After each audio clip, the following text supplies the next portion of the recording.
So good evening, everybody, and welcome to Guest Wine's Wine and Dine at Home with Colin's Fine Foods.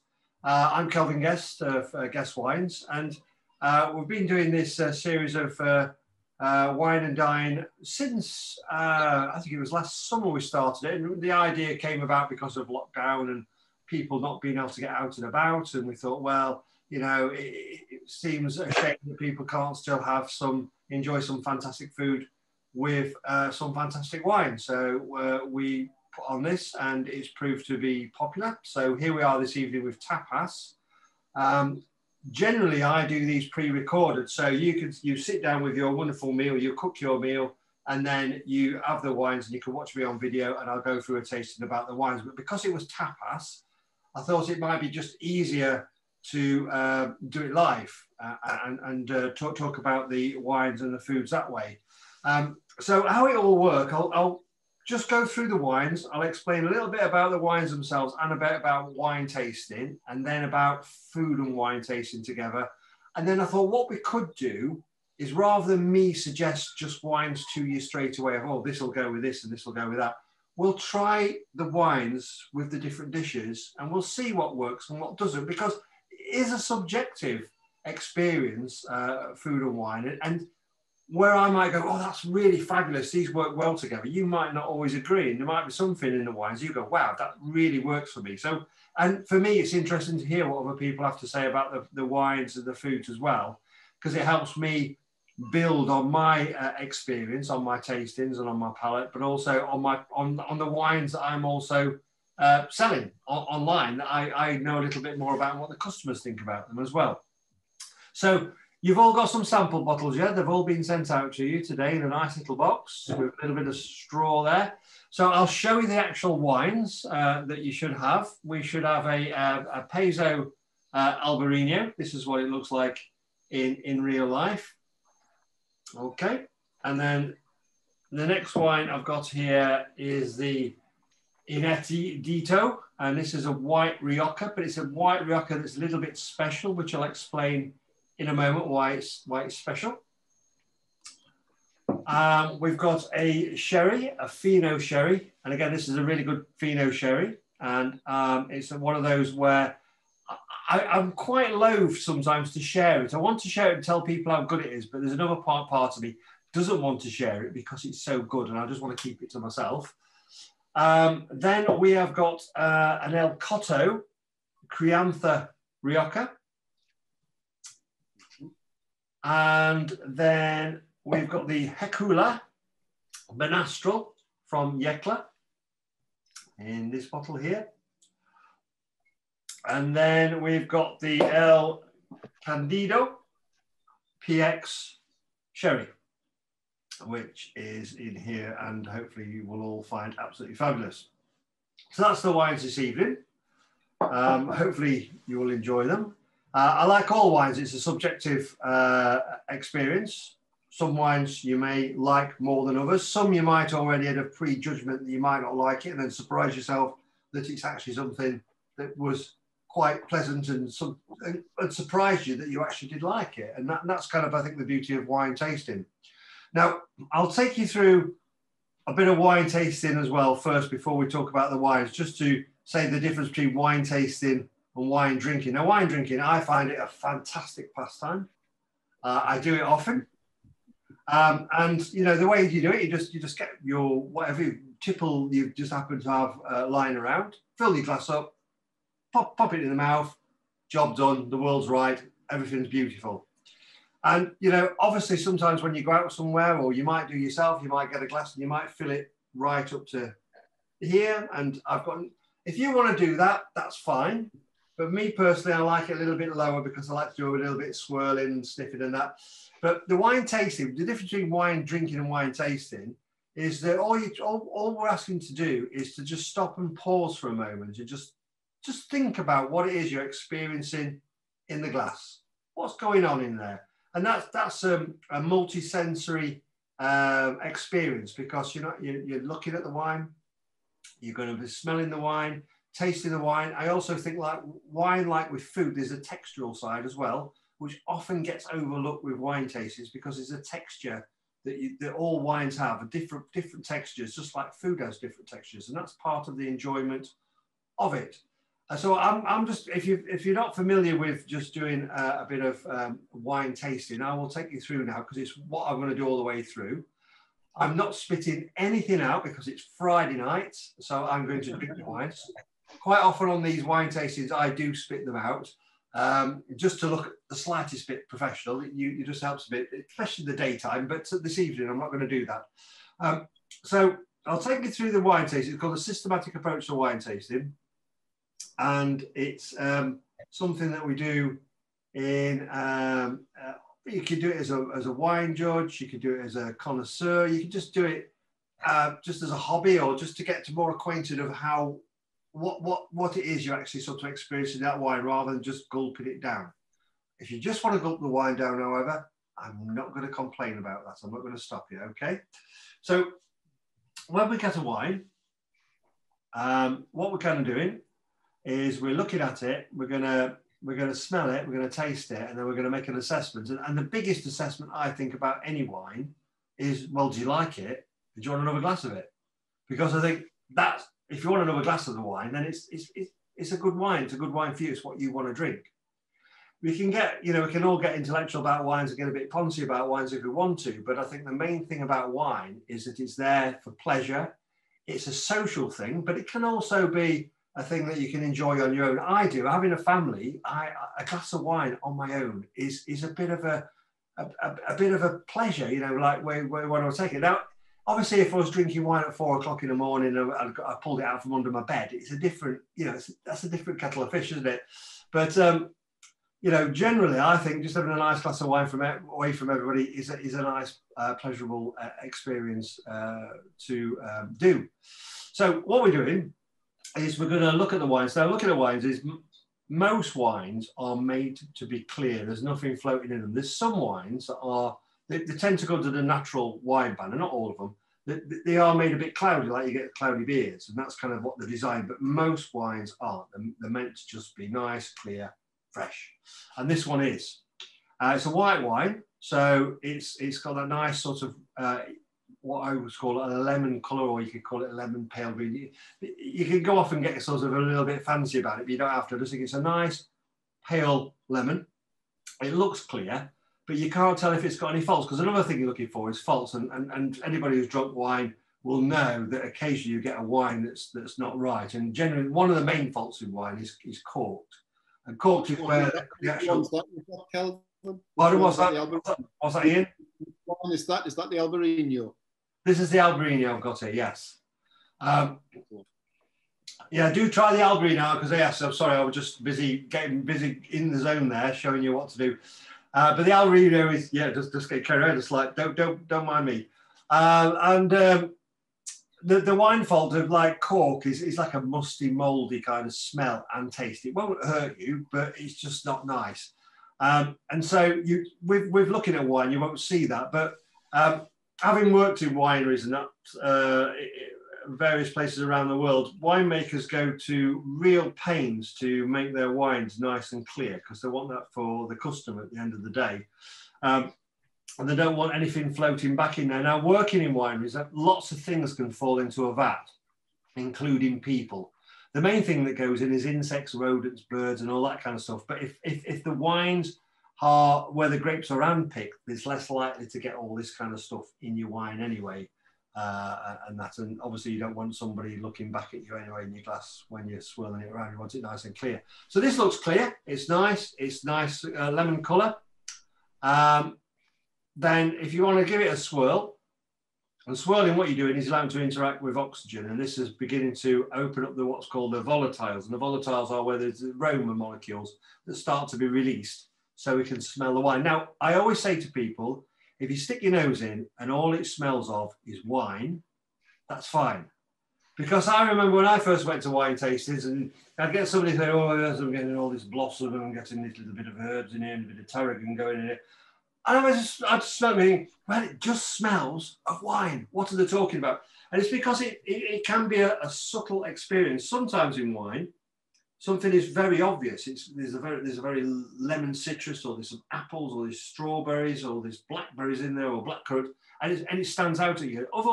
Other times I find it's a subtle thing, and you've got to try and search for it. And also it's because your brain is not kind of used to it in that wine. If I give you say like a strawberry or an apple, through experience, you already can anticipate what that's going to smell and taste like from your own experience. But with a wine, you might get those same flavors or aromas, but your brain might not necessarily immediately identify what they are, simply because they're out of context from where the brain usually thinks they're going to be. And so a wine like this, when I stick my nose in, it's nice and fresh. It's not got anything wrong with it. It's not moldy. It's not got anything. Other faults can be things like blocked drains and smell like cabbage and rotten onions and all that sort of stuff. And it smells nice. It smells fresh, and it's got kind of a kind of delicate nose. It's got that citrus side. There's a bit of orange citrus going on in there, and there's a peachy side. And Albarino characteristics, there's this peachy side, but this one is kind of a delicate peach, a nice sort of freshness to it. But what I like about this one as well, this is one of my particular favourite Albarinos, is that it's got a herbal side there. There's this sort of just slight green edge to it of a little bit of herb, which I find very interesting about it. And then tasting it, this is the difference between wine tasting and wine drinking, is when you do wine drinking, you just get it, plug it down, swallow it, job done, the world is fine. Now with wine tasting, I can describe, it's a bit embarrassing, but it's also a bit like, I suppose, the best way to describe it is whistling backwards and then whooshing the wine around your mouth for a while so it all gets coated, and then swallowing it and then tasting. Now I always say to do this with, don't put a big mouthful in, because sometimes the alcohol can tickle the back of your throat and make you cough, and then you just want to, anybody sat opposite you won't appreciate that, or next to you if it goes everywhere. So I'll show you. You just pop it in your mouth.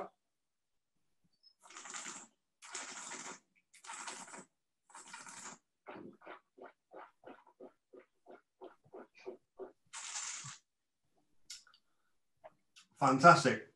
Now, if you all have a go at that, hopefully when you're doing it, it should enhance the flavors, because our brain tricks us to think that what we're tasting, the flavors that we're getting, are coming from the mouth, and we're not, because the mouth doesn't get the flavors in there. On the mouth, we get what I call the basic components of any kind of food or wine, and that's like sourness, bitterness, saltiness, sweetness. There's another foodie term called umami, and that's this savory kind of taste. That's what our mouth is picking up. It's picking up the alcohol burn, it's picking up the mouth-watering acidity, and it might pick up anything that's dry in there. But all that flavour you get, which hopefully you got when you whooshed it around, you may have got more of that peachy and nectarine fruit.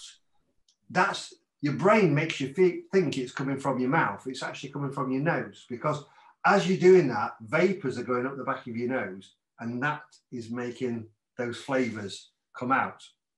But your brain is very good at tricking you into thinking otherwise. Now, hopefully you found that nice and pleasant, and by whooshing it around, it enhanced those flavours that maybe you could smell on a more delicate level on the nose. Now you can actually taste them more enhanced in the mouth. And what else you got was like the structure of the wine, that acidity, there was that freshness that went through it, the bit that makes your mouth water, and it's really, really nice. And then when you swallow, that's called the finish. And then if you've got a pleasant aftertaste after you drunk the wine, the longer that lasts, then the better wine it is said to be, because then it lingers and then you want more and more and more. I mean, there's some wines you'll just want to keep sniffing and tasting and swallowing, and it's a beautiful experience. And for me, this Albarino, I think is really nice, that it's got that lovely freshness about it. It really surprised me when we got this one in, because Albarino, I've had a bit of a love-hate relationship with it. I think most Albarinos are a bit too flabby, and when I mean flabby, they've kind of got this alcohol and they've got a weight in the body. They've got a bit too much of a sweet side to them. They've allowed the grapes to overripe, and they just don't do it for me. And when I was doing my exams in wine, yes, I mean, there is exams in wine. I mean, people just laugh at you and think, yeah, exams in wine, whatever. You were just drinking. But one of the things, because one of the part of the exams was doing blind tasting and having to guess the wine, and it was Albarino that stumped me every time. So it's one of those grapes that I'm always interested in trying because it was a difficult one to get when you serve it blind. Now this one is done by it's a small family concern, because most of this is a place in Spain. Can I try and show you something techie, and I'll get a map on just to show you in a minute. Just before I do, how did everybody find this wine? How did you find it? It was almost, when I was swirling it round, it goes a bit sherbety, light, and like a citrus sherbet. Yeah. Yeah, but light, and yeah, very nice. Will go well with food. Yes. Yeah, I do. I think it's got a real. I really appreciate the freshness of it, and I think that's why it also I know it will go with food really well, because of that acidity. Acidity and food work really, really well. It helps to cleanse your palate. It gets your mouth watering. It gets you ready for food, and also I think it doesn't invade the food. It doesn't stick to it and deceive the flavors of the actual food. Is everybody else okay with the wine? Think it's nice? It's okay? It's nice because, like I say, because it could be a good wine. It could be a wine that has got no faults, but it might not be always to your liking. It might be think, oh, it's not my kind of thing that I enjoy. But I think I like the flabbier Albariños. Yeah, you do get. I mean, I say Albarino. He doesn't like. I know what you mean. I do know what you mean, and I quite like. They tend to have a sweet ball in the middle of them, and that I just find a little bit jarring. But most people, I think, obviously the winemakers put it there for a purpose, to have that appeal, that little bit of sweetness. I feel like to do with Viognier. This has got acidity without that sweetness to balance it. Yeah. I'd like to know what it does with food as an alternative balance, but yeah. I would hope with food that the acidity becomes less apparent and it smooths out, and then it becomes rounder as we do it. I think that's kind of where I thought this is a good foodie Albarino because of that acidity. But we'll try it. We'll see what you guys think about it. I'll just stick a map on so we can see. I'm gonna get technical now. Now I'm not very good at technical, but I will. Hopefully this will all work. So I'm going to show you a map of Spain, and I'm going to show you where we all are with everything. Right, can you guys see that? Is that all up nice and clear? Okay. Right, so where we are, this is Spain, and where we're going to go this evening, we're going to go to Rioja, which is here, right on the coast. This is where this is from, this Albarino. We're traveling over to Rioja, around here. We're also going to go down to Yecla, here, and then down to here, where Sherry is from.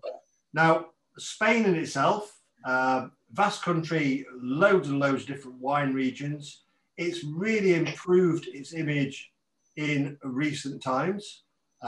Spain used to be a country known for its bulk wines, and really it was only Rioja that was seen as anything on the fine wine level, but that's not the case anymore. Spain's really got its act together.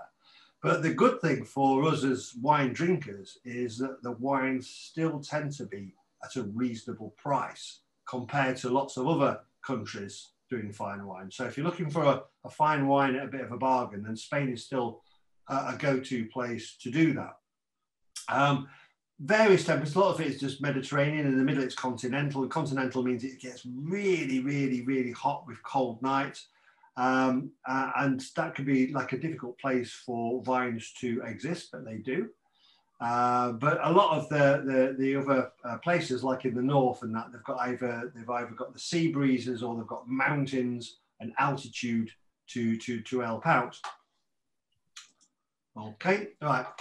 So that was the sort of first wine, and it was nice to see that you liked it. So we'll taste the second wine by itself, and I'll speed up a little bit now. I've done the tasting part, so we can actually look at bits with the food. And this one is a white Rioja.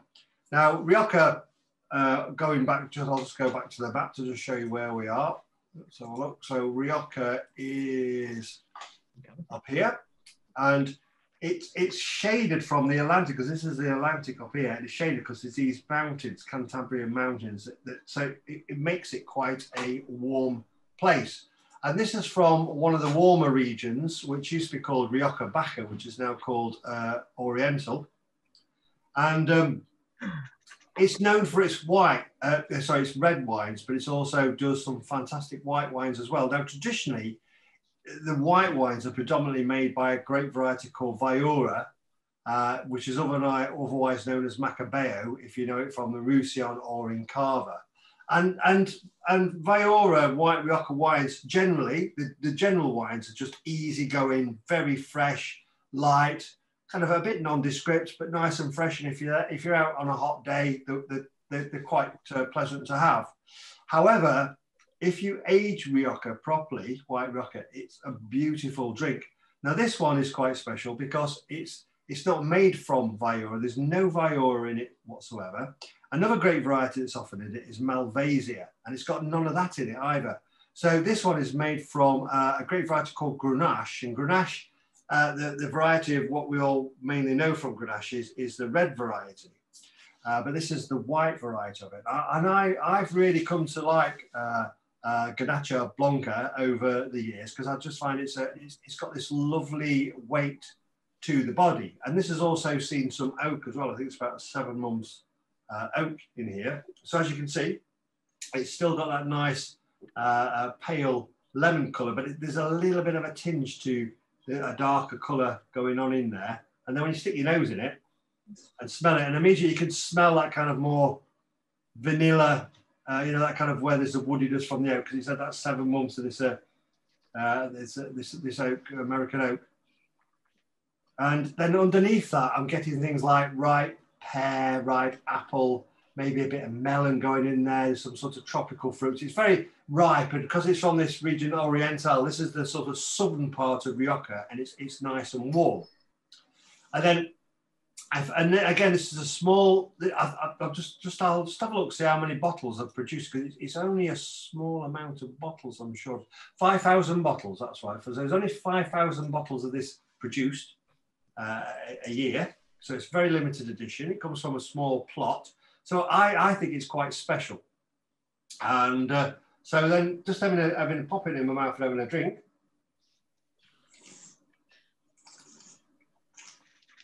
And as you'll be able to see straight away from drinking the Albarino, this has got more weight, it's more broader, it's got a different texture to it, it's a little bit oily. You really get those sorts of tropical fruits.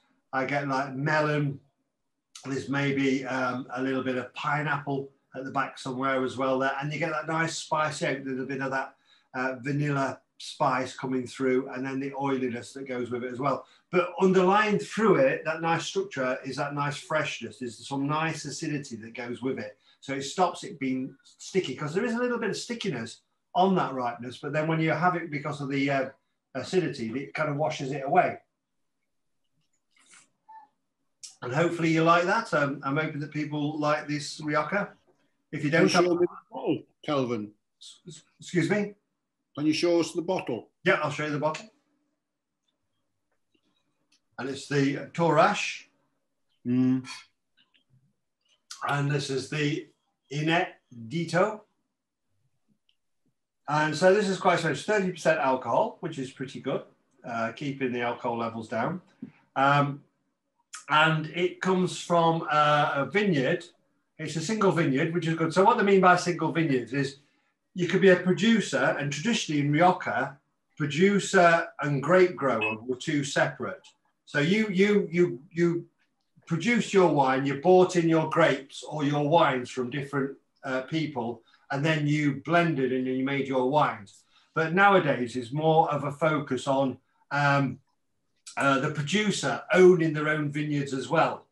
And a single vineyard means that rather than buying your grapes from lots and lots of different vineyards and then blending them together, which brings about consistency in a wine, this is made from a particular vineyard. And by doing so, it allows that wine to have some unique characteristics about itself, because it's showing what the French call terroir, about that land. And it's the lie of the land, it's the way it looks, it's the way it focuses on the sun, it's the temperature, it's to do with the humidity, it's to do with the soils, the drainage, all that will affect how the grape ripens. So then how the grape tastes, and then how the wine tastes. And so this is what this producer has gone for. And these vines in here are 50-year-old at least, which is really good. So, because most vines last, their life for making wine is about 25 years, and then they're grubbed up and then they're replaced. However, some vines, they stay longer, because as they get older, like a lot of us, when we get old, we produce less, but we just got more character about us. And that's kind of way we are, and that's kind of what these vines are in this vineyard. So I just think it's a wonderful wine to try. And then moving on from that, what we're going to do is it works nicely into the next one, so the Fino Sherry, because most sherry people have got, sherry's gone out of fashion. People see it as something that your auntie drinks or your granny drinks, and they shouldn't. It's a fantastic drink. And this one also is from a single vineyard, which is quite special, because most commercial sherries nowadays are just made from bought-in grapes. They're made in a big winery in stainless steel tanks, and then they're aged in the Solera process, which we're going to talk about in a minute. But this one is from a single vineyard. So if we just talk about the Innocent, so we can have a look at another single vineyard here. This is the Innocent Sherry. And you'll immediately notice a difference in the colour. The colour is darker. It's maybe a little bit more viscous. Viscous, I mean, when you swirl it round, you'll see that it's got a bit more body to it. You might get some legs running down your glass, or tears. These are kind of sort of made from the glycerin in the alcohol. And then sticking your nose at this, and hopefully you should notice it smells completely different from the first two white wines we've drank this evening. And what you might be getting on there, it's got more of a tangy, nutty, maybe like bruised apple kind of aromas on the nose. There's like a lifted, there is maybe a slight bit of caramel or something like that. So there's a sweetness in there. There's that vanilla, and that suggests that because of the oak. And then if you taste this,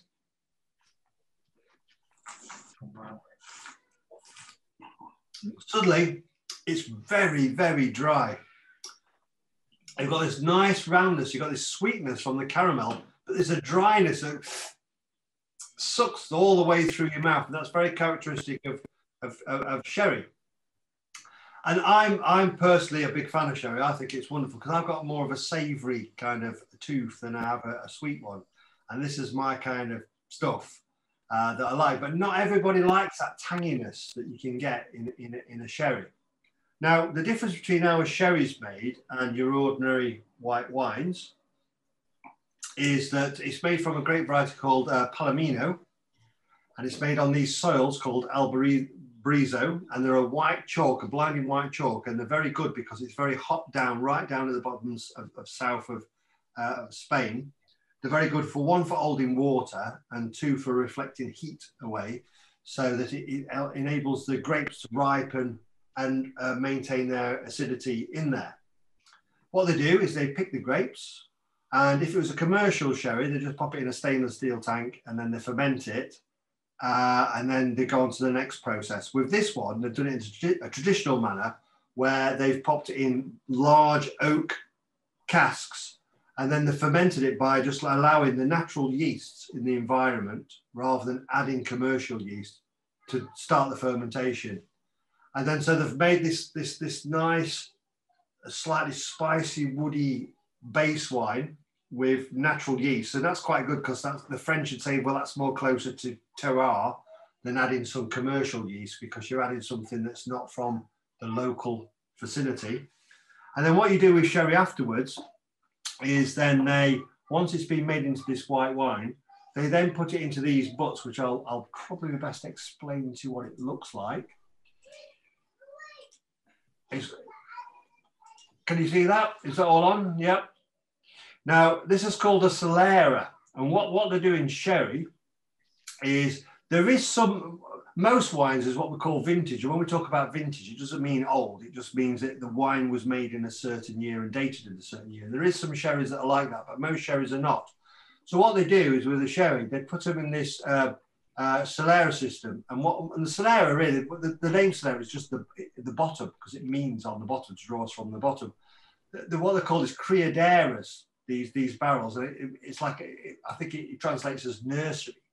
So they put all the new wines in the top, and then each year they draw a fraction out, and it goes into the next barrel and the next barrel, because the one at the bottom, the Solera, it gets drawn off. They draw so much out each year, they bottle it, sell it, and as it goes off, so as they draw it out, then each barrel from above, they then replenish the barrel beneath it. And so then the one above gets the latest vintages wine in there to refresh it. And if you notice from the picture that in the barrels, they don't completely fill them up, and they do that on purpose, and they do that to allow oxygen into these little bits, into the heads of the barrels. And by doing so, it allows this yeast to form on top of the wine called floor. And what floor does, it traps the wine in there and stops it getting to interact with the oxygen. And the floor, to survive, eats nutrients from the wine. It also metabolizes the alcohol, some of the alcohol, and it also survives off the oxygen in the air. And by doing so, one of its byproducts is that it produces this tangy flavor that you get in sherry wines, which we get here. And just before it goes into this Solera system, the wine is what we call fortified.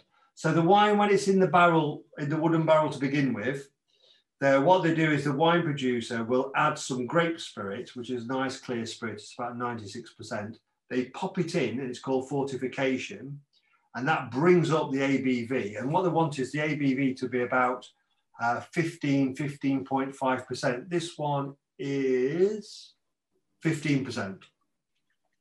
And then they put it in the Solera system. And this bigger alcohol, one, it helps preserve the wine.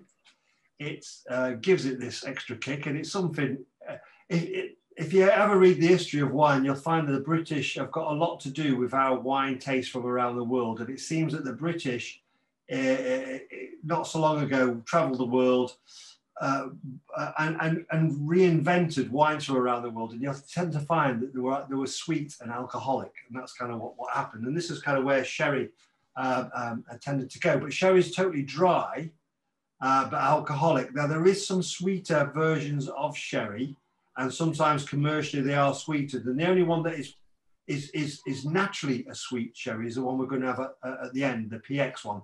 But this one, this Fino, is wonderfully dry. I love it. It's got a nice nutty side to it. It's got that tangy edge, but there's some nice ripe fruits and this caramel sweetness going on in the background. And I just think it's just this wonderful balance of how they've got it there, and this acidity that goes through it. It can be a Marmite wine for a lot of people. I love it. You guys, do you like sherry? Do you think it's good? Yeah. Good. And when we try with food, hopefully we'll see a little bit more about that. Right, then moving on. So next we've got the El Cotto Criantha. This is a red wine from Rioja, where we've been recently, just with the white Grenache Blanco. This is made from a grape variety called Tempranillo. It can be a blend with other reds from Rioja, but this is just Tempranillo. Tempranillo is their sort of signature grape variety that works really well in Riojan wines. And in Rioja, what they tend to do is they age their fruit with oak. And there's different levels of that by law. There's different standards. This one's called a Criantha. So this means it's got to have had at least a year aging in oak, and then another year in bottle before they can release it for sale. You get the next up from this, which is a reserva, which again has to have a year at least in oak and then 2 years in bottle before release. And then there's a Grand Reserva where it's 2 years in oak and then 3 years it's got to be in bottle before release. And the idea behind it is that they release wines that they think are on a quality level that are then drinkable straight away. You can age them further, but they're saying they're ready to drink. Whereas in some countries like Bordeaux, you've got wines that are made for aging, but they'll sell them before they're ready to drink, really. But the Riojans are much more kinder to you, and they do all that trouble. They go for all the trouble and do it for you. So when you drink it, you can open it and it's ready for drinking. So this is Criantha. And the difference between, obviously, a white and a red wine is one, the colour. But if you've got a red grape and you crush the juice out of it, 9 times out of 10 you just make a white wine, because inside a red grape it's white juice. There's a few red grapes that are red all the way through, but not many. So the difference between making a white and a red wine, apart from the grape varieties, is that you have to ferment the grapes on the skins, whereas with a white wine, you crush the grapes, you get the juice, and you ferment the juice. With a red wine, you actually ferment with the skins, and that gets the colour and a lot of other things. It also gets a thing called tannin, and tannins is the stuff that you'll find with this. It gives that dryness. So when we look at this, it's got a nice ruby colour to it. And then when we give it a sniff, I always like Rioja wines because they remind me of being a child in the 1970s, and we used to do this really bad thing to strawberries and put them in tins. And you used to pour them out into a dish, and they used to come out this splodgy mess. They didn't look anything like a strawberry. They just looked like we'd done something really bad to them, and they got syrup all over them, but they tasted fabulous. And Rioja wines often have that smell of that tinned strawberries, but without so much sugar in them. And you've got the oak, and it's an American oak. There's 2 main oaks that are used. There's the French oak and American oak, and it's the American oak that tends to have this sort of sweeter aromas to it and flavours, and it goes really well with Tempranillo grape. So when I give this a smell, I'm getting that strawberry, maybe a bit of raspberry, maybe a bit of blackberry, and I get that spice, a bit of cinnamon going on in there. I can get a bit of that oak, but it's not overdone because it's a Criantha. It's only had a year in it. And then just a taste of it.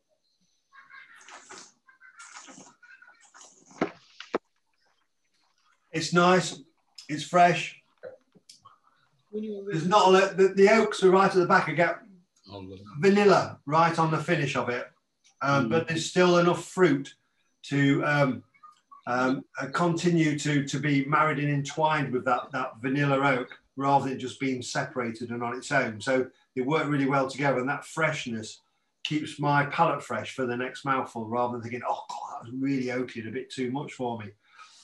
And I just think that's a really nice. And the El Cotto range, it's something that recently we got in. We recently took on lines from what was Richard Granger wines in Jesmond. Alistair from Richard Granger retired at Christmas, decided to put his feet up, just drink wine rather than sell it. So we took over various lines from his shop, and hopefully the spirit of Richard Granger lives within us as well. I'm sure it does. And this was one of his wines that he had, and it's proving very popular. So and I just think it's a really enjoyable. If you want to start to get on Rioja wines, I think these El Cotto Crianthas is a good way to start. I remember going to Rioja myself a few years ago, and I was surprised to see how many of their young red wines they have chilled, and they serve it chilled in all their bars and restaurants. And it's the really oaky ones that they don't chill, because having a really oaky wine chilled or a really tannic wine chilled is a bit like leaving a cup of tea to stew and then go cold and then drink it. Whereas lots of red wines are very fruity and easygoing, and chilling them a little bit, it's fabulous. And with early sort of young Riojas, I think it's not a bad thing to do. Just have them a little bit chilled if you can, and try them. And I would say do so this summer. Do try them. The final red we've got is the Hecula Monastrell. Monastrell is the grape variety. It's otherwise known in French as Mavedra. Mavedra is the grape variety that is in things like Chateauneuf du Pape. It's in a lot of Rhone wines. It's a really finicky grape to grow. It likes heat. It doesn't like anything cold. You've got to have it in a really warm environment, otherwise it will not ripen. But in places like Yecla, which is right down now, we're looking going down the south east coast of Spain, does really, really well. So it goes southeast coast of Spain, you go in a little bit and it goes on a plateau. So there's a little bit of altitude and you get these wonderful wines. And Monastrell on its own I think it's a really pleasurable wine to have. It's a shame that a lot of it gets put into rosés. There's nothing wrong with the rosés that are made from it, but I think as a red wine, it's excellent to have by itself. And we've got another one from the Roussillon, just under the name of Mavedra, made by a guy, a domain called Trelaw, and they do one as well, which I find is absolutely fabulous. This one here is the Spanish version. You see, it's a very dark colour. It's purple in colour. I can't see through it. It's dark. It's colored because they've got such thick skins on them, the grape variety, and they take a long time to ripen. So when I smell this, I smell blackberries, blackcurrant, but I smell oak. I really get that sort of, there's a bit of a woody smokiness going on in there. They're not messing about, almost like it verges on a bit of like cola or something like that. If you know, not Coca-Cola, but proper cola, you know, like cola cubes or something like that. But there's still a freshness there, that fruit still. Then taste it.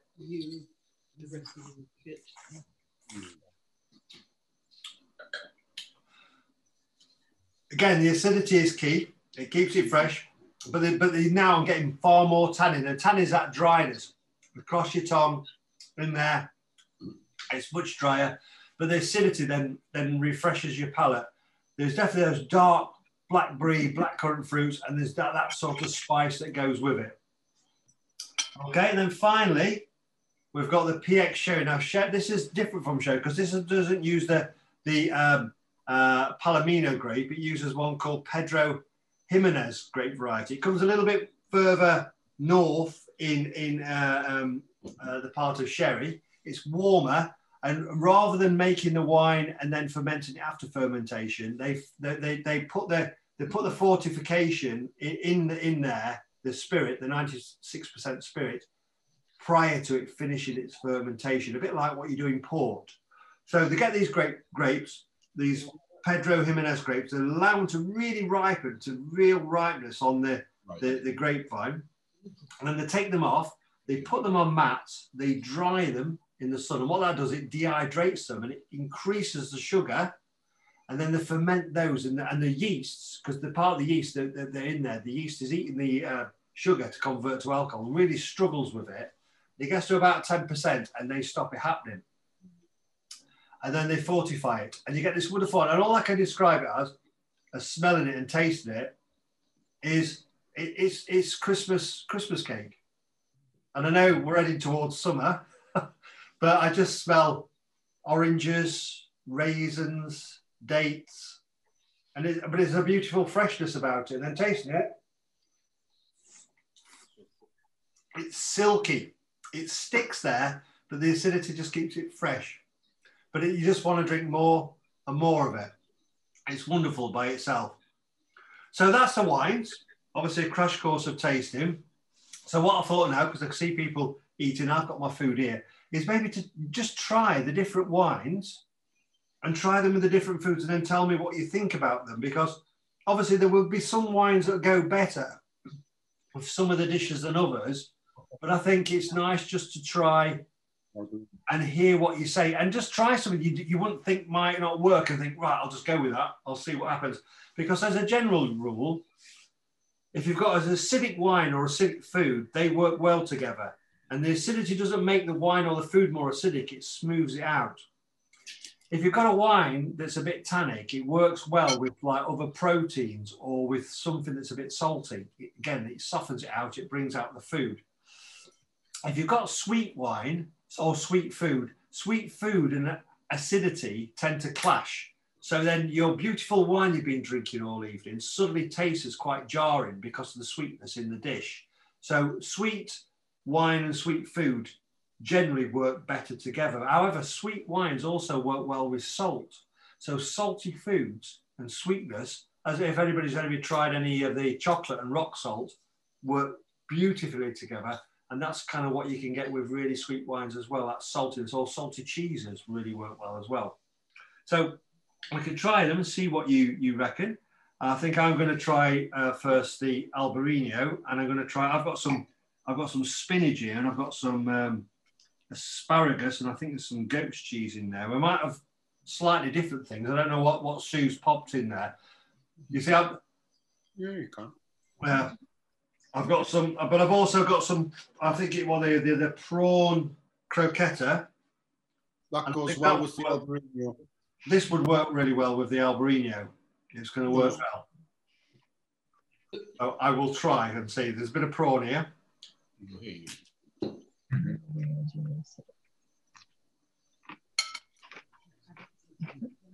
That's nice. It's got a nice creaminess to it. Nice texture. I mean, Sue does fantastic. Sue's just one person who does all this cooking. She's wonderful.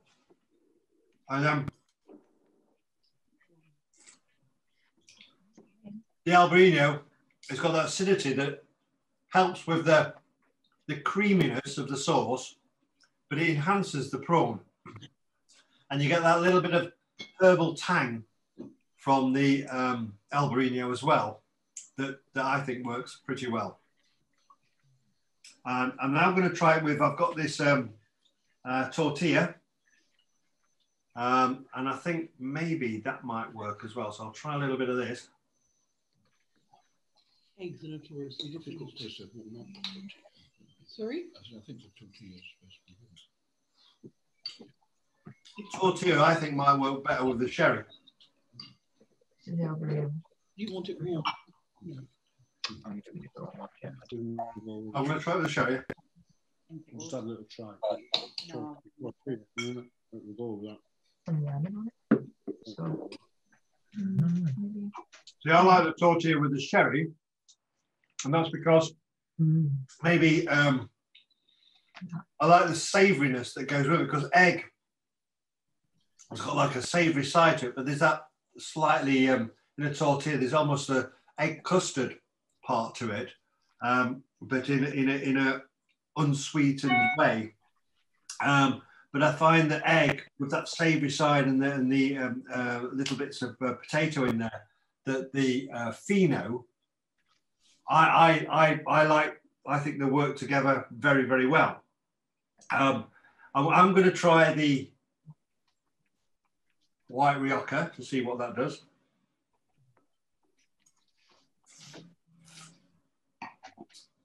And if anybody's got anything that they want to comment about what they're tasting, that'd be good.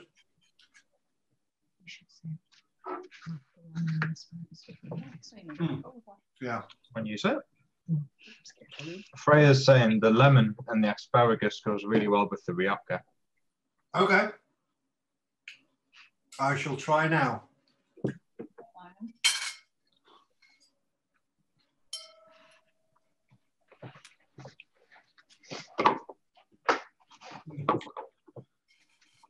I see what you mean. It also brings out, I think, in asparagus, because asparagus can be quite difficult as well, because it's quite a strong taste. It brings out that nice herbal side. I think the acidity as well in the wine lifts it up and gives it that, brings out those kind of nice green aromas to the actual vegetable as well. Wow, it's very nice. I mean, there is general things that I always think would go well, like that, the asparagus and that's, you know, excuse me, I'd lean more to the Albarino and the white Rioja, you know, just because of that fresh, they've got more of a citrus side to them. There's a little bit more of a herbal side in there, and that will lift those dishes. The Albarino traditionally goes with seafood. Where it is made in Rio Spicious, one of the specialities that it does really well with is crab cakes. So when I saw that Sue had put this on the menu, I thought, well, it's going close to that combination. And I can see why they work together. Spinach can be a tricky one. I've got some spinach here. I don't know if other people have got some spinach. Again, I'm going to probably go with the white Rioja to try that, to see how that kind of works. Because, right, with food and wine, there might be things that I think with food and wine, like I say, there's things that you're looking at, sweetness, sourness, bitterness, saltiness, sweetness, those kind of things you're looking at in the wine and in the food. Often I find if you've got a very sort of flashy dish, I often want something that's the wine a little bit simple because I want to show off that dish. If I've got a very flashy wine, I want very simple food to show off that wine. And like I was saying earlier, that if you've got acidic food, then have an acidic wine. If you have acidic food and you have a less acidic wine, it will make the wine taste flat. Tannins in food, particularly in red wines, the traditional thing to have has been proteins, meats, fish, cheeses, pulses, etc. But salt works as well. So a little bit of saltiness really smooths out the tannins in there. And you can try this as a little bit of an experiment, but not with an expensive wine. But if you've got a wine that's a bit tannic, then just try getting a glass and don't do this too often, because I don't want you going to your doctor and saying this wine guy told me to do this, and this is now why I've got a health problem. Is when you've got a tannic wine, is when you've got a glass of it, put just a little bit of pinch of salt in the wine, give it a bit of a stir around, and then taste it, and hopefully the wine should taste smoother, rounder, and less astringent from doing that. But don't do it all the time. Don't do it all the time, because you'll have other issues going on. The wine might taste great, it might taste brilliant, but don't do it all the time. Instead, have it with food that's got a little bit of salt in it, and it'll work wonders. That's just one of my tips that will help. And I just find also, and we've all been there, I've been in a restaurant and I've been enjoying a fantastic wine all evening, and then you get to pudding and you stick, the wine waiter comes and shows you a wine, the dessert menu, you go, oh no, I don't have sweet wines, I don't do them. And you stick with the wine that you've had, and suddenly that wonderful wine jars. And that's because I've said earlier that it will not work with the acidity, and often the tannins will not work with it. So it's better to have a wine that's sweet or sweeter than the dish you're having for pudding. And so I always say sometimes with people, you can get into this habit of going into restaurants and buying a bottle of wine to begin with. And I think the better take is to go for a restaurant that does more wines by the glass, because then through your dishes, you can try different wines with the dishes. And that works much better, because then you're having a proper, I think, a proper experience of food and wine together, rather than just, if you want to just buy a wine that's your wine, you like doing it, and that you enjoy it, then do it. That's fine. But I think if you really want to try to find what matches better, is to buy by the glass. And if you're a bit unsure about what that is, then just ask the waiter, because I think in a good restaurant, the waiter should know what works and what doesn't, because they should have already tasted these part of the training. And I just think it's a wonderful way to do it. And then after you finish the meal, if then it's a good restaurant, you can then buy a really good night, a bottle of wine, and go and take it to a table and go and drink it by itself and enjoy it for what it is. And I think that's probably what my tip would be for drinking a lot of wines.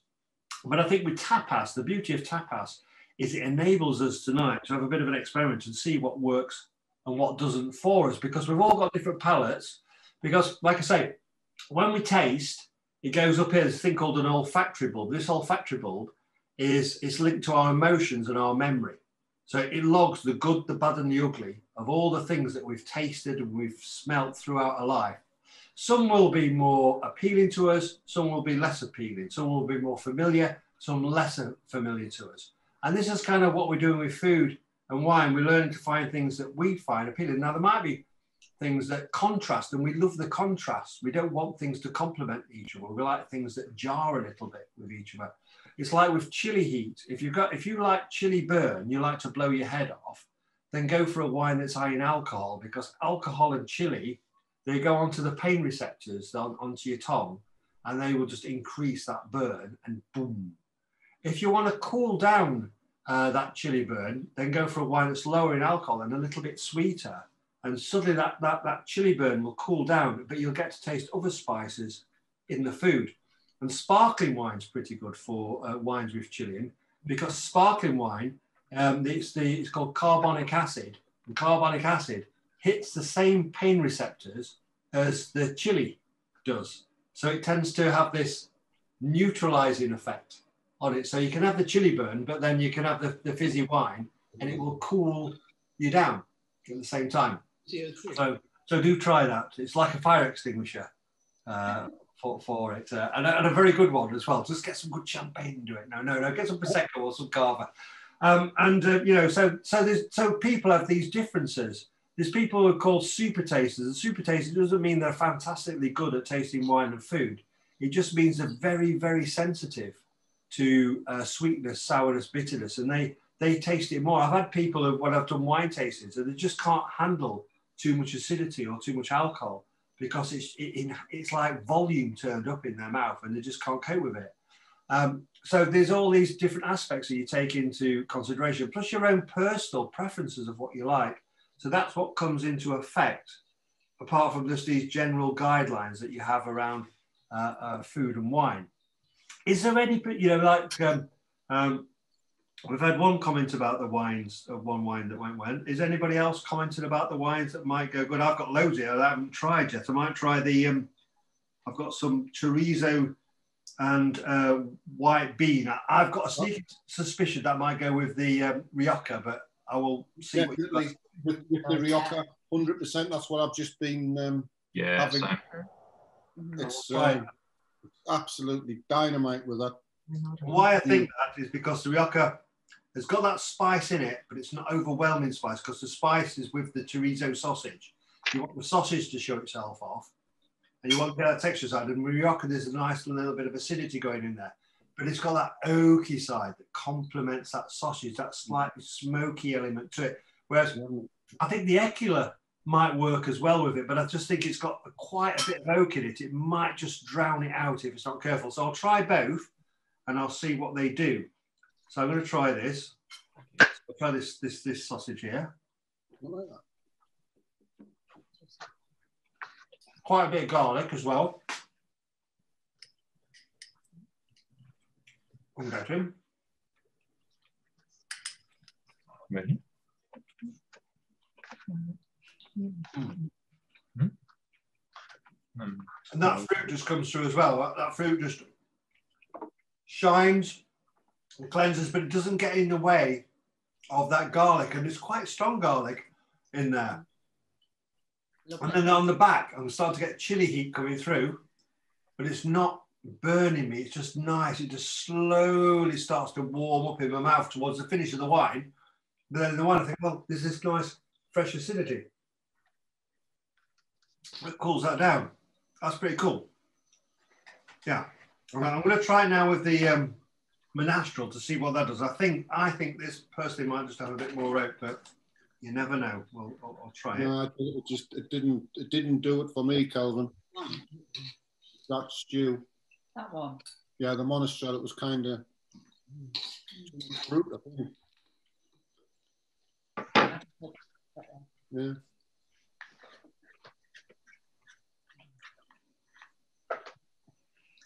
It tends to, I mean, I think it works okay, but I think it becomes more of the wine. Oh, actually, I'm tasting more of the meat. Rather than the garlic, it seems to cancel out the garlic.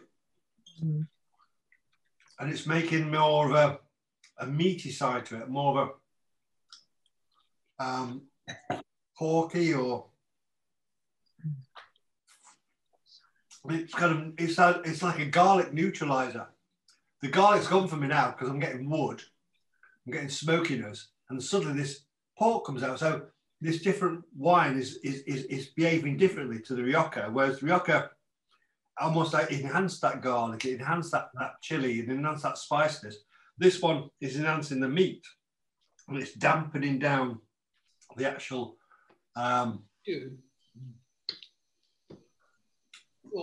garlic side to it. Maybe because it's so strong. Drink the Rioja. If you want to balance it out, you drink the Eclat. We could try it. And then what I'm going to do now, I'm just going to try it with a white to see how white, because often with things that are a bit porky, white wines that have got a bit of oak to them tend to work as well. Because if you think of the wine, if it was like a food itself, because wine is, I suppose, a food with alcohol in it, a liquid food, that if the white, like a wine, I find if it's got a little bit more apple sort of side to it, apple aromas, it can often go with something, because you, rather than having apple sauce with the pork, you're having apple in the fruit of the wine. They can often work as well. So I'll try the sherry, and I'll try the white Rioja to see what they do. And so I'm going to try the white Rioja first, because I think the sherry will overpower everything once I've done it. But I've got a feeling that it might just be a bit ripe on the fruit. You never know.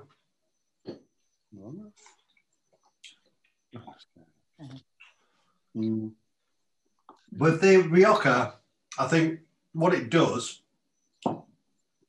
I get more of the beany kind of side to it. I think there's a bit of fruit there that maybe some people might not like, but I thought, well, for me, I'm getting more the white bean.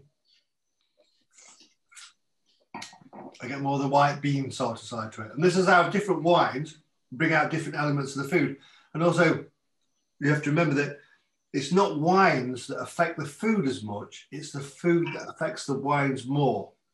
So that's why you're choosing the wine to get right with the dish, because it's the dish will affect it. And it's not often the main chunk of the dish, it's the sauces, the condiments, the things that go around it, the spices, the things you add to it often affect the wine far more than the actual main part of the dish itself. Now I'm going to try it with the Fino Sherry, and I'm going to try this bit of sausage here. Which might go with the Fino. I don't have to. And this should work.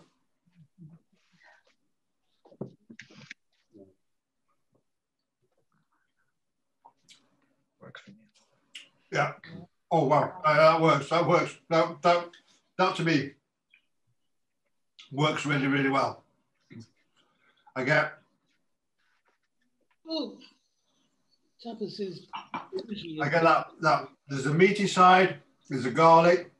Then they get a rush of the tanginess, the nuttiness, the savouriness from the Fino. It lifts the garlic on there. I feel this garlic run along my tongue. And it doesn't make the chili too hot, but I get a little tingle from it, which is good. But it really lifts that the meat and the garlic together. So that was quite surprising, but I had a sneaky suspicion that's what it might do. But that's good me as well, because I like Fino Sherry. And I'm thinking, right, I'm in Spain now. I've done all my shopping for all my gifts and stuff. I've called into a tapas bar. They've gave me some of this little tapas here, and I've got a sherry with it. And boom, it just works. It just really, really works well. That and the meat just really go. And again, because sherry's got the apple, but it's more the bruised apple, whereas the white Rioja is more your ripe apple, and then you go into your sherry and you've got that bruised kind of side to it, but it's got a enhanced flavour to it, and it just works for this spicy pork. So yeah, that's good for me. I don't know if PX would work with any of these, because I just think it's just a bit too overpowering. But do try if you want to try it to see if it works, and tell me what you think. Now, I've also got the cauliflower with the ham in here, and I think again. You see, when I'm looking at this, I'm thinking sherry more than I'm red wine. But I'm going to try it with I'm going to try it with each of the wines just to see how it all goes. But I've got a sneaky suspicion this is going to work with sherry, and it's going to work with the Rioja more than yours, and it could work with PX. this one. This could actually work with a really sweet wine. So I'm going to try it.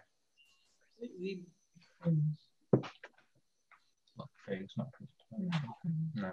Surely might have worked with the PA.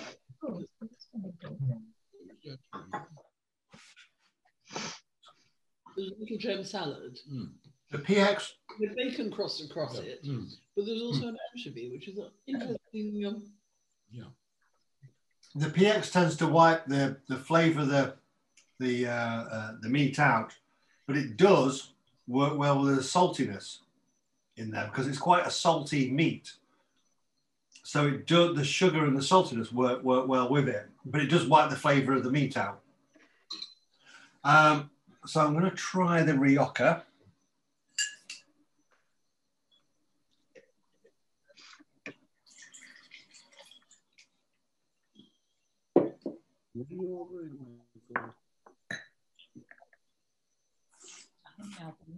So that's fresh, that's fruity. Crisp. I'm tasting the meat. There's a fattiness. See that fattiness? That's where I think, again, acidic wines work really well because this is really fatty meat.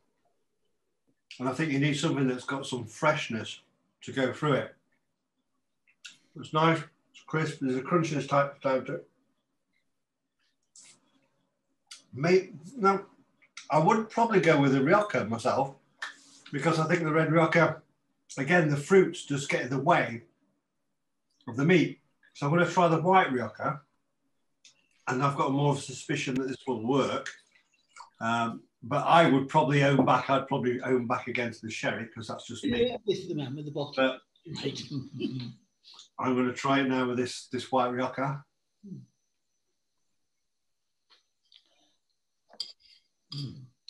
Anchovy. You found the anchovy. You know, again, I would probably go with the white Rioja with this dish here because the little bit of oakiness and the ripe apple work well with this kind of ham. There's enough ripeness in the fruit to balance out with that.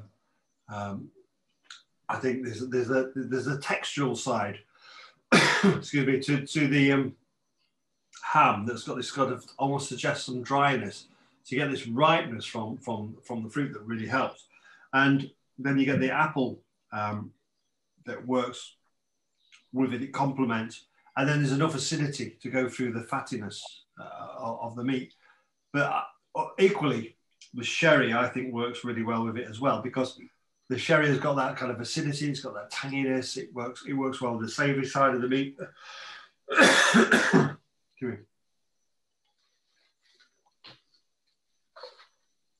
So what do other people think? Anything particular that stands out for you? Yeah. Mainly, I really like the Albarino with the prawn croqueta. And to me, that stood out more than anything that it paired well. Other than that, I've just preferred both the whites with the vegetable dishes. And both of the reds quite like with the butter bean and chorizo, but the whichever one that was, what one's that? It's the Rioja. The Rioja I preferred. Okay. With it. And that's good. That's good because I think most things are sort of green vegetables that go better with white wines generally. Again, it depends with the dish, but I think the prawns and the Albarino go really well. And I don't know if anybody's tried their puddings, but I think the pudding just really need PX. Oh God, yeah, you got a full. I just need to have a top up, Kelvin. Oh, go for it. I just think it's so. I mean, this is wonderful, and I hate sharing it with people. It's like one of those things I want to tell customers how fabulous it is. But equally, I want it. I go, Ruth, nobody wants it. Nobody likes it. I've just got to drink it. So, but with the PX, well, unfortunately, I like it. I would say with your PX, do try. I don't know if anybody's got the is this the rice and the sort of rice pudding, and I've got the tarty, and I just think this is gonna work so well. Awesome. But do try maybe with the sweet. Do try maybe something like the Albarino or the sherry, and just see if they work or not. Just see if they work for you or not in there, because there might be that sort of clash. Need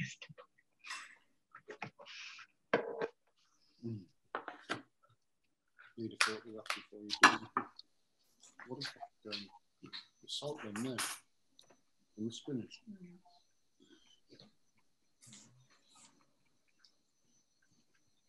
Oh, Interesting. Raisins and rice pudding was just meant for PX sherry.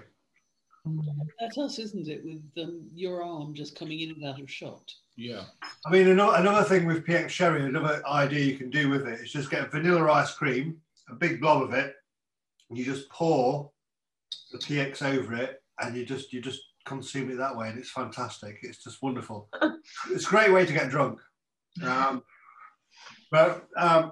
I just find it's really, really nice if you have it with desserts, but also with like things like Stilton cheese, with that salt, it will work really, really well with. It just makes that sugar and saltiness balance, which is wonderful. But with that rice pudding, it works well. So I'm going to try the tart now and see how that works. There's lots of lemon there, so. With the tart, it almost makes the tart more of that lemon orange sort of side to it, and maybe distracts a little bit from the actual tart itself. So I'm going to try that tart with, I want to try it with a sherry to see what that does with the sherry and the tart, just to see what happens. And let's see, this is the beauty when you're doing wine tastings and food and wine. You get the opportunity to try these things, because you're not in a restaurant, and you're not going to then go and buy a bottle of wine that's marked up 2, 3, 4 times the price because it's in a restaurant, and then go, oh, that was a really wrong wine to have. So here we go. I'll try this with a PX. No, with the other Fino Sherry. Lemon.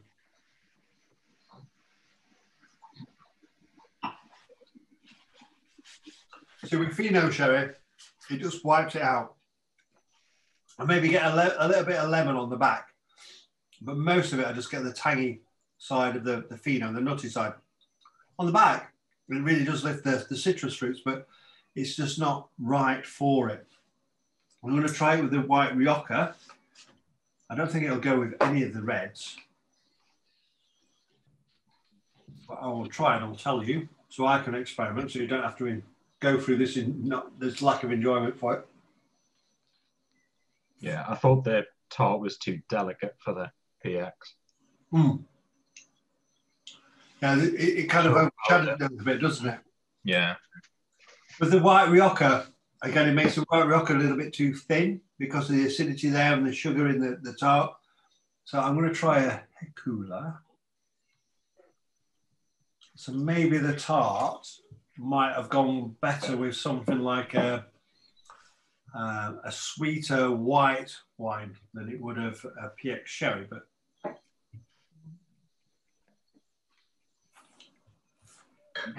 I'll try that one. It's a bit oaky.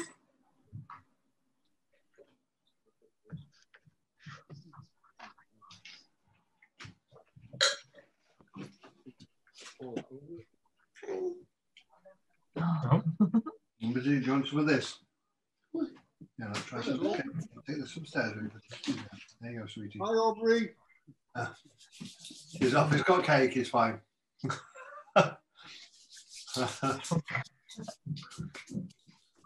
Oh.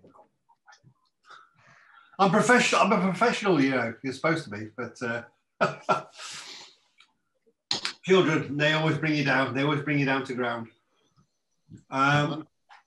I find the red just didn't go with it. I just tried the red. So obviously, and that's because there's tannins in there. And the tannins, again, like the acidic wines, the jar with the sweetness. But the PX maybe just a little bit overpowerful for the tart. And I'd probably, in hindsight, if I was going back, I'd probably try something a little bit more of a white wine, a Gewürztraminer or a Riesling that's a sweeter version of it. But it really goes well with the rice pudding. It's like they're just made to go together. So how's everybody found the food and the wine overall? Excellent. Really lovely. Yeah, been lovely. Does it seem to all work? Good? It's a good combination? Yeah. Good, good. Because, I mean, that's what it's all about. I mean, you know, wine tasting is that difficult side of, you know, with food and wine, trying to get the right balance. But hopefully that's kind of what we're doing. Hello.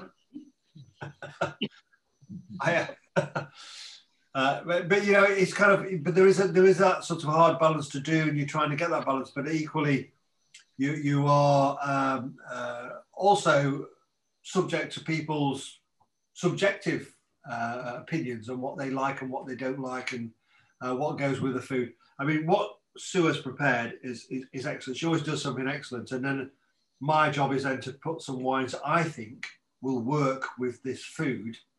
But what works for me doesn't necessarily mean it works with you. But there is certain things that I know does work, like I've explained with the acidity and the sweetness and sourness and bitterness, that those things are things that you look at in wine.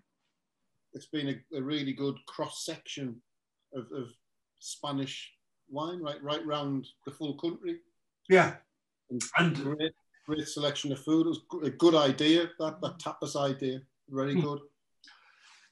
Well, we wanted to do it because we felt that it's a good way to taste these different wines. Because if you ever been to Spain and you go into a tapas bar, and immediately you sit down at the bar at the stall, and they've got this range of foods just right in front of you, and then it's just about you trying different wines and drinking, and I think, well, that's kind of what it's, to me, what wine is really about. It's that one, there's that social side, it's a pleasurable, it's getting together, it's people. But then you're in a tapas bar, you've got these people around you. You know, sometimes you'll get people in, the musicians, they'll play music, and so you're trying all these different flavors and textures, and then you want the wines to go with it, but you don't want to be lumbered just with a bottle. Say you want to try different glasses of this and that, because that's all part of the experience. It's like the different kinds of music, and you go out to Spain and you hear different kinds of music, but you have the different foods, and then you have the different wines, and it's all part of that experience, rather than I just have to stick with this and then I have this dish with it. And I think tapas is a really great way for doing that. And on the social side is it breaks down that I think it's that sharing and all, but people talking, and everybody talks, but people might have a different opinion on where they see things as. And I think that's great, because you get around a table, you have something to drink, everybody gets talking, everybody has a different opinion about something, but you're all mingling together. And tapas is a similar kind of thing. You get those flavors, textures, food. Some things you might like, some things you're not so keen on. Somebody else might like it, you don't like it. And the same with the wines. You're trying all these different wines. Some you like, some you don't. Some you're surprised by. It's something that you suddenly find, oh, I never knew that I would like that. And same when you're talking to people around a table, you have them different opinions, and suddenly you start agreeing with somebody you thought you'd not agree with. That so I think, well, that's kind of, I kind of agree what they're saying there. And that's kind of what I was hoping to get from the tapas tonight,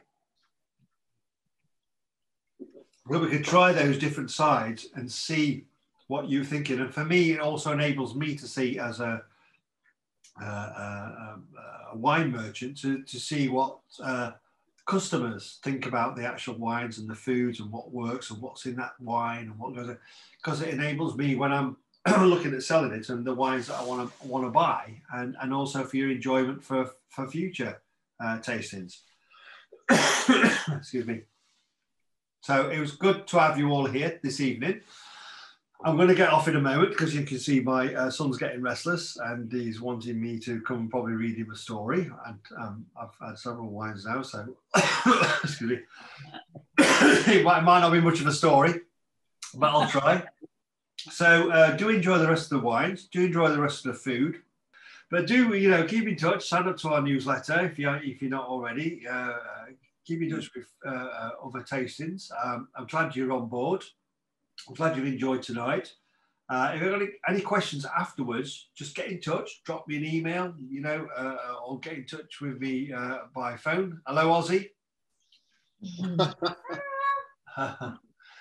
And let me know. The next wine tasting, I'm not sure which one we're doing yet, but we'll keep everybody in touch. Do check our website as well; they're on there. But just enjoy the rest of your night. Enjoy the rest of the wines. Finish off the food from Colin's Fine Food, because I just think it's just fantastic stuff they do. It's generally a lady, it's Sue, who I think delivered to you guys today. She's wonderful. She does all this stuff by herself. It's just her, but she also goes out because she's really sort of particular about time. She'll look at me and say, Kevin, how long is it going to take you to get to such and such? Because she wants the food to be so fresh. She wants it out there proper. And we just love her for it and the food that she does. So thank you for enjoying it. Enjoy the rest. Have a good evening. And like I say, get in touch if you need anything, but enjoy the rest of your night, your wines. Stay safe, and hopefully we'll see you soon. Okay. Cheers, Kelvin. Thank you. Bye, Cheers. everyone. Thank you. Bye-bye. Bye. Cheers. Bye.